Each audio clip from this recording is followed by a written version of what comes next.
Hey everyone, Phoebe here, back with another patch note style video for you, or I guess preliminary notes style video for patch 5.2, Echoes of a Fallen Star. There's a lot of juicy stuff in this patch, a lot of things I'm really excited for. I think you all should be excited for as well. So before we get into the video, just feel free to drop me a like and subscribe if you like my content, and let's jump into it. So the release date, first, most important thing, release date is February 18th, which is not this coming Tuesday, but the Tuesday after, which is what we all sort of pretty much expected. This just has a couple links to the trailer and the website. But here we go. So major additions, new MSQ, beginning of the end of the Shadowbringers story, of course. There's going to be one new dungeon. They did say that they're only going to be adding one new dungeon per major patch now instead of two, which I think makes more sense. They can devote more resources and time to other things instead of a second dungeon that no one really cares too much about. It's going to be Anamenis. Anamenis. I'm going to give up on that part. Anider, trust compatible, parentheses here. So this is going to be similar to the other Anider one. I can't remember the name of it, but the one that has the really cool, like, jazzy inspired soundtrack. So I'm really excited to hear how that one happens. There's going to be a new Gathering Beast tribe, Qatari, which is going to be super sick. Really looking forward to that. It probably won't be too like crazy groundbreaking. It'll probably just be gather X of this and turn it in. But at least they're giving Gathering, excuse me, a little bit more love in terms of leveling it up from 70 to 80, which is definitely something I think a lot of people were missing, especially since the oh, I can't think of the name of it now. Well, this is embarrassing. I'm completely blanking. Oh, the Ishka Restoration, especially since that doesn't have any gathering in it as of right now. Of course, that will change as well. There's gonna be a new trial quest chain. I cannot speak. It's very late for me. I'm sorry. I had a long day. The Sorrow of Verlt, I'm gonna guess. I'm gonna go on a limb and say that W is pronounced like a V. I got no idea. Then 5.2 releases with the Ruby Weapon, Cinder Drift, which is tied to Gaius' backstory, so that'll be definitely a lot of fun. New raid, of course, it'll be part 2 of the Eden raid, Eden's Verse. This will be turns 5 through 8. Looking forward to that, obviously. New Relic Quest is coming in 5.25. Secret Trial involved with upgrading, which is very intriguing. I wonder what they're going to do there. They did say for the new Relic they want it to be sort of a combination of Eureka and the way it was in the Realm Reborn and Heavensward. So I'm interested to see how that's going to turn out. And then free company rank increase to 30. Rank increases size of company chest. Great.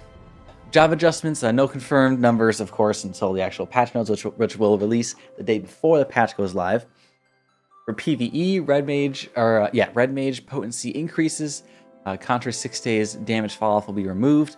I don't know if this means that's all they're doing or if they're doing potency increases and this. I would assume it means both, considering the state that Red Mage is in. Not that it's in a bad state, but just Summoner is overpowered. And speaking of Summoner, dots nerf. More dots. There's going to be less dots now. So that'll be good. They kind of overtuned Summoner a little too much. Samurai meditation stacks are now moving to the job UI. Cool. And then warrior adjustments, which I'm interested about, considering I main warrior. I don't think this is going to happen, but I really hope they increase the duration of Storm's Eye by 5 to 10 seconds, preferably 10 seconds. Because sometimes there's like one part in particular that I can think of off the top of my head in Ultimate, where because of the way Inner Release and Inner Chaos work, you just kind of disalign with your Storm's Eye buff sometimes. And it's weird because then you're like, well, I could either lose it and then put it back on, but I'll have like 1 or 2 GCs without the buff, or I could just reset it early, but then I lose a Storm's Path, and it's just like this awkward, like, I don't know what to do. So hopefully that's the change. I feel like it's probably just going to be potency adjustments, and maybe, I don't know what they would do to make, I think his defensive kit is fine. They just buffed Holmgang and Raw Intuition, so I don't see them buffing the defensive side of the kit anymore. I feel like it's probably just going to be potencies. I hope it's more than just that, but we'll have to wait and see. For PvP, Holmgang for warriors being adjusted. I don't really know why. I think it's good, but I don't think it's that good. I don't think it just says adjusted. That doesn't mean nerfed, so we'll have to see what that means. Monk will be adjusted. I wonder if this will sort of be a repurposing of potencies, because Monk is pretty strong right now. I wonder if it doesn't say nerfed. I wonder if they're just trying to like reposition where it's more of its damage is. That'll be interesting to see. It's hard to gauge what they mean when it just says, it'll be adjusted. Dancer nerfed, range DPS improved. Now, does this mean like all 3 range DPS? I'm assuming this is physical. Maybe it's all of them, but then Dancer's getting nerfed. So I don't know what that's about. And then the potions in PvP are buffed. Not really a fan of that, just because I think people need to die in PvP game modes, but meta is fairly bursty right now, so I guess it's not a big deal. Again, we're going to have to wait and see the numbers, especially on this stuff. But this is all pretty interesting. We'll see what happens. I do like that they're actually adjusting the jobs more so in the middle of the expansions and not waiting. Of course, they said they wanted to do this, but I'm glad that they're actually going through with it. And they're not just like, well, this job's screwed for this expansion. Let's just wait till the next one to fix it. I'm glad to see that they're actually trying to adjust things on a more regular basis, which is good. All right, Istgard Restoration, available on patch 5.21, which will be 3 weeks after the release of 5.2. So that would be what? Pull up the calendar, which you guys can't see. You don't have special eyes like I do. The 18th, it'll be March 10th? Yeah, March 10th, I think. And this will come out. So new expert recipes, which trigger status beyond poor, good, and excellent. Training recipes will be available for 300 gold. For practicing. They said that these are supposed to be really hard, like to the point where you can't macro them. So hopefully that's true. I'm interested to see what this will do. Kupo of Fortune/Scratch ticket. They give you rewards. Okay. More steps during the restoration, allowing for more opportunities to participate. That is good. Heavier focus on gathering. That is also good. New ranking system to show who contributes the most. Cool. Separate rankings for crafters and gatherers. Ranking only lasts 10 days and are server-based. That's kind of nice. New mount, a giraffe. Ooh. And a new emote, eating bread. Cool. All right, diadem. Okay, this is where it starts to get pretty cool. So they're basically just scrapping the old diadem, and they're redesigning it as a gatherer exclusive content that's like linked to the restoration. So you can access the diadem with any disciple of land level 17 or above. You don't need a cerulean tank anymore. There's no aggressive mobs. It's built so you move in a circular rotation, excuse me. I guess that's kind of the same thing. Gaining experience in Skybuilder scripts. New system called Augur that lets you obtain materials from creatures. So when you build up enough while gathering, you can use it on a mob to kill them for their mats. And cloud fishing will be available. So this could be really cool, or it could just be kind of really grindy and boring. We'll have to see. I think it'll depend on what the rewards are for this, besides just the leaderboard. I guess? I'm not sure. Honestly, I see myself going really hard on the gathering portion of this, not so much the crafting. I just like gathering more. I'm just going to run around as a miner the whole time, but... Beast Tribe, the Qatari. So this is going to be in the Raktika Great Forest. Or I guess Raktika Forest. Okay. Require level 70 plus to begin. Yep, only available to gatherers, excuse me. Story will split into 2 paths. You can choose one. Rewards are the same for both. That's kind of cool. Too bad I'll probably still skip all the cutscenes because I'm an asshole, but that's cool for the people who care. And then the Great Serpent of Ronka mount will be its mount. So that'll be fun. Definitely got to get that. Hopefully it'll have not the generic Heaven's Word music, but I'm sure it will. Gathering and crafting updates, so action adjustments. We don't know which ones. Of course, a new system that estimates the effect of your next. Oh, so this, I believe they said they were going to put in a system where instead of like going to a third-party website like Teamcraft to simulate a craft, you could do it in the game, which would be super sick. It says it will estimate the next effect of your action. So if it's limited to just your next action, that's pretty not useful. But if you can like simulate the whole craft, or what they set up here earlier where you could like purchase 300 gil for a practicing recipe, that could be really cool too. To just kind of keep it all in the game. That's interesting. But even if it's just the next action, at least that'll help in some situations. That's nice quality of life. Party requirements for company crafting are gone. Okay, new Sky Steel Tool Relic for Disciple of Hand and Land. This is where it starts to get cool. You get that mining and fishing relic, boys. Fishers will have lower level requirements for patience. Precision hook set and powerful hook set. That's good. Those were required way too high, way too late. Hooking animations are easier to distinguish. Hurrah! All-purpose lure added. If that's what I think it means, then you don't need bait anymore? Question mark. New notification for when a fish bites. 6. So now I can AFK even harder when I fish. Awesome. Cool, cool, cool. Alright, ocean fishing. This is like a fishing only thing, obviously, but this is pretty cool. So a new NPC at Limsa lets you board a boat every 2 real hours, has a 24-player limit, leaves after 15 minutes, can queue as a party. I wonder if you have to go there, or if you can just queue up from the Duty Finder. 3 separate fishing grounds are available. Each has 3 fishing spots that it moves through. The color of the sea changes with each one or as you progress through. Repair and bait are available on the ship, thank God. If certain conditions are met by anyone, okay, everyone receives a chance at a big haul. No penalty for leaving early, no level requirement. Yeah, they said they wanted to make this a pretty good way of leveling fishing because it's kind of tedious.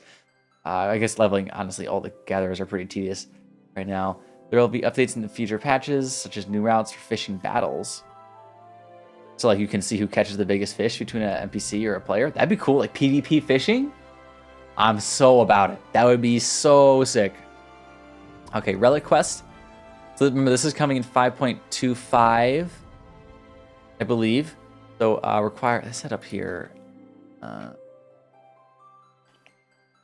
Yes, 5.25, which is not when 5.21, which is when the Iskra Restoration comes out. So it'll be after that, probably like another 3 weeks, something like that. Here, where were we? Relic Quest. Requires completion of the Return to Ivalice Alliance questline, which was the Stormblood questline for the 24-mans. Story involves freezing Basja from the 4th... Oh, freeing. Not freezing. X. Freeing Basja from the 4th Imperial Legion. Okay, cool. Secret Trials, boss. That's fun. I like secrets. Finishing the scenario is the only requirement for the base weapons. We'll continue at 5.35 with a new field instance and its own leveling system. Not another Eureka, but we'll have Eureka influences. Storyline and upgrading the weapon are more split compared to Eureka Relic. Are more split. What that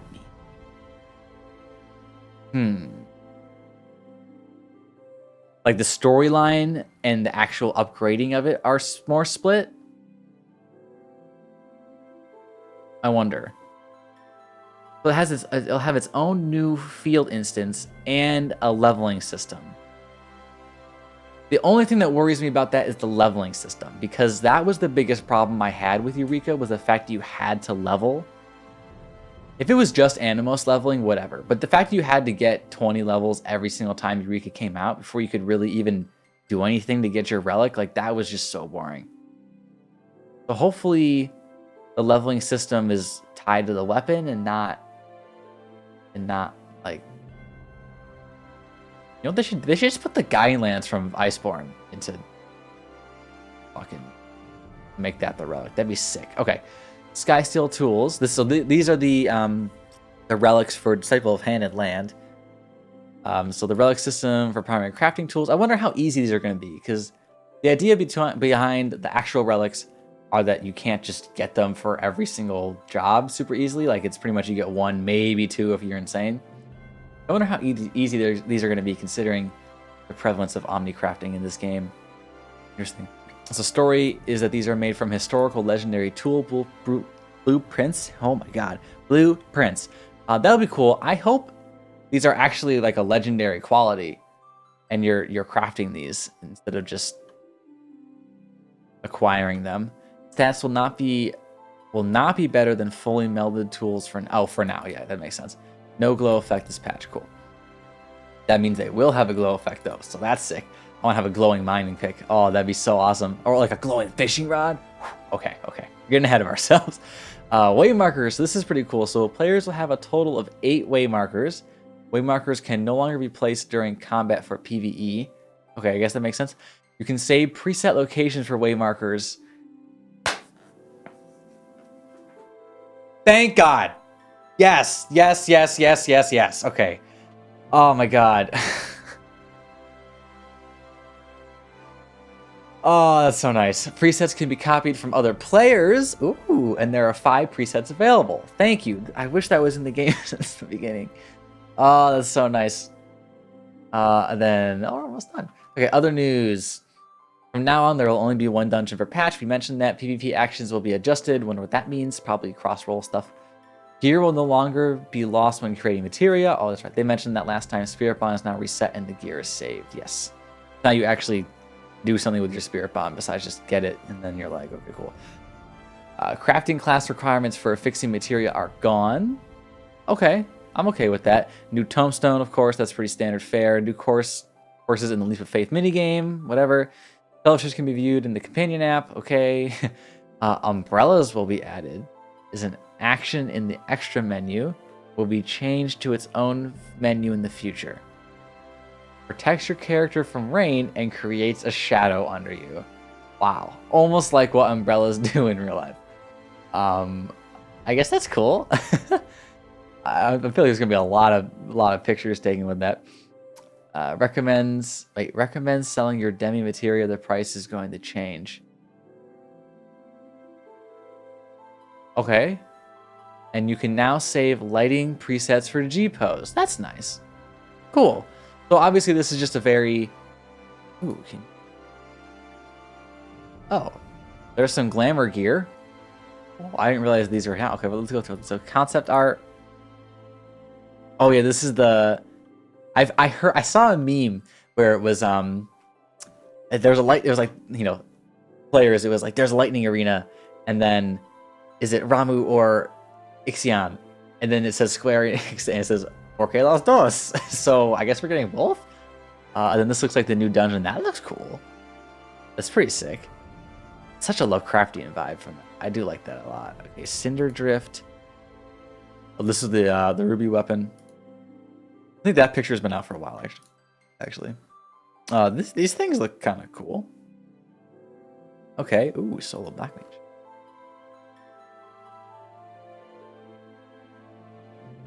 Cool. Then Eden's Verse screenshots. I guess this is the first boss. Ooh, irregular. I wonder if that's gonna be something to do with. Yeah, it looks like you're gonna have to position things in the squares. That's cool. Okay, that looks like it'll be fun. Looks like the first boss though. Edenverse gear. Oh wow, I like this a lot. Especially that. Is that the tanking set?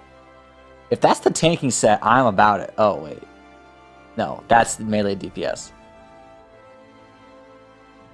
Wait, what? Hold on. Ranged? Why is ninja and samurai different? And dragoon. The tank here still looks pretty cool, I guess. Kind of looks very like Terra's armor from that Kingdom Hearts 3 trailer, like a really long time ago. Like the helmet does, at least. Not a huge fan of these. This looks awesome. I wish this was my armor. That's so cool. The dragoon armor looks pretty sick too, though. Oh, paladin stuff? That's cool. Kind of Monster Hunter-esque, honestly. I literally thought that was a bowgun. You can tell what game I've been playing recently. Crafted ranged gear. Okay, that's cool. Ocean fishing. Nice. Looks like you do have to go to them to queue for it. Going on the mast. Huh. Okay. New mounts. Oh my. Is this a giraffe? Nice. Sick giraffe. New glams. Ooh. Oh, that's what we already saw. That, I kind of like whatever. Guy steel tools. I mean, I'm about it. Oh, that's a cool cooking pot. Is that the pickaxe? I'm about it. I'm so about it. Give me the glow. And umbrellas. Okay. Oh my god. All right, well, there you have it. That is the somewhat condensed. I remember for this to be sort of a comprehensive, quick video, but it's like 20 minutes already. But that is, my sort of reaction and thoughts to the 5.2 live letter. Obviously, this is, this isn't like the live letter. This is just the translation after the fact. So a lot of cool stuff coming. I'm really excited for, obviously, Eden's Verse, the new relic quest coming in 5.2, the new gathering diadem thing, and the fishing thing are going to definitely be something I sink a lot of time into, as long as they're not cancer, but I think they will be very fun. And then obviously we got the new relics for, I guess relics I am including the actual relic and the Skysteel tools. So that's going to be really cool. And honestly, umbrellas are pretty sick, so like I'm about it. That's going to be it for this one. Thank you everyone who has made it to the end with me. It is very late and I still have to edit this video, so I'm going to go do that right now. And I will catch you all in the next one. Also, feel free to watch me over at twitch.tv/feeper7, where I stream a lot of Final Fantasy. Once this patch hits, you know what I'm going to be doing. I also got a bunch of Monster Hunter World Iceborne, of course. Some Guild Wars 2 as well mixed in there. Other things. So feel free to check me out over there, and I'll see you in the next one. Peace.